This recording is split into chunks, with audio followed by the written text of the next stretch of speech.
Purpose of life philosophy पे एक बहुत पॉपुलर कोटेशन है, बहुत इंपॉर्टेंट कोटेशन है कि he who has a why to live can bear almost any how. ये quotation popular philosopher Friedrich Nietzsche की एक बुक 1889 की बुक थी, द ट्वाइलाइट ऑफ आइडल्स और how to philosophize with a hammer, उसमें से ली गई है। और इसका मकसद, इसका मतलब ये है कि ज़िंदगी में जिस शख्स के पास कोई ऑब्जेक्टिव होता है, पर्पस होता है, या उसकी ज़िंदगी में ये सवाल होता है कि मैंने क्यों जीना है,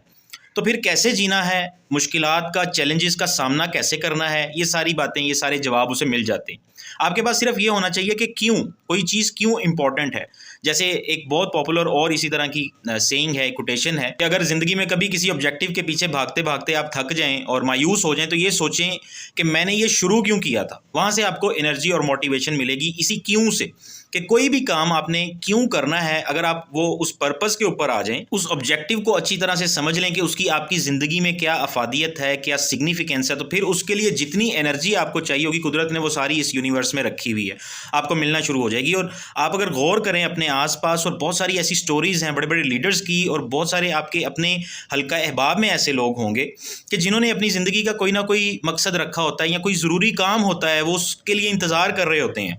उनकी सेहत उन्हें इजाज़त दे ना दे, उनके पास वो एनर्जी हो, वो वसाइल हों या ना हो, वो उस काम की उसे पाया तकमील तक पहुंचाने के लिए कोशिश करते हैं। और फिर अचानक से जब वो काम कंप्लीट होता है तो वो इस दुनिया से रुखसत हो जाते हैं। मैं आपको कायदे आज़म की मिसाल दूंगा कि आप देखेंगे एक कितना बड़ा मिशन लेकर वो निकले, और जब वो पाकिस्तान बन गया तो 1 साल बाद, अच्छा अब उसकी पॉलिटिकली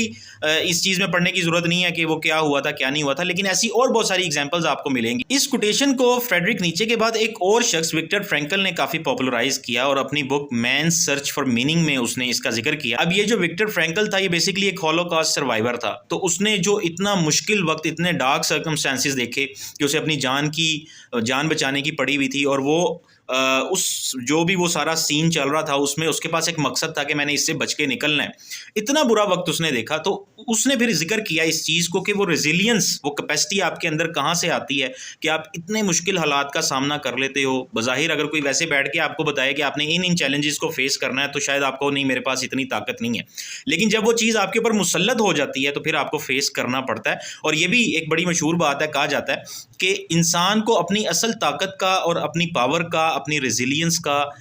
और अपनी काबिलियत का पता ही उस वक्त लगता है जब उसके पास उसे यूज़ करने के अलावा दूसरा कोई चारा ना हो। तो ये जो क्यों है ना, ये बहुत ज़्यादा इंपॉर्टेंट है। हाउ बाद में आएगा, पहले आप क्यों को, इसके ऊपर पूरी तरह से काम कर लें कि मैंने कोई काम करना है तो क्यों करना है, मैंने जीना है, कुछ बनना है। यही वजह है कि ज़िंदगी में आपकी फैमिली बहुत ज़्यादा इंपॉर्टेंट होती है, रिश्ते, करियर ओरिएंटेड फिलॉसफी, कोई भी चीज़ बहुत इंपॉर्टेंट इसलिए होती है कि आप इनसे जुड़े हुए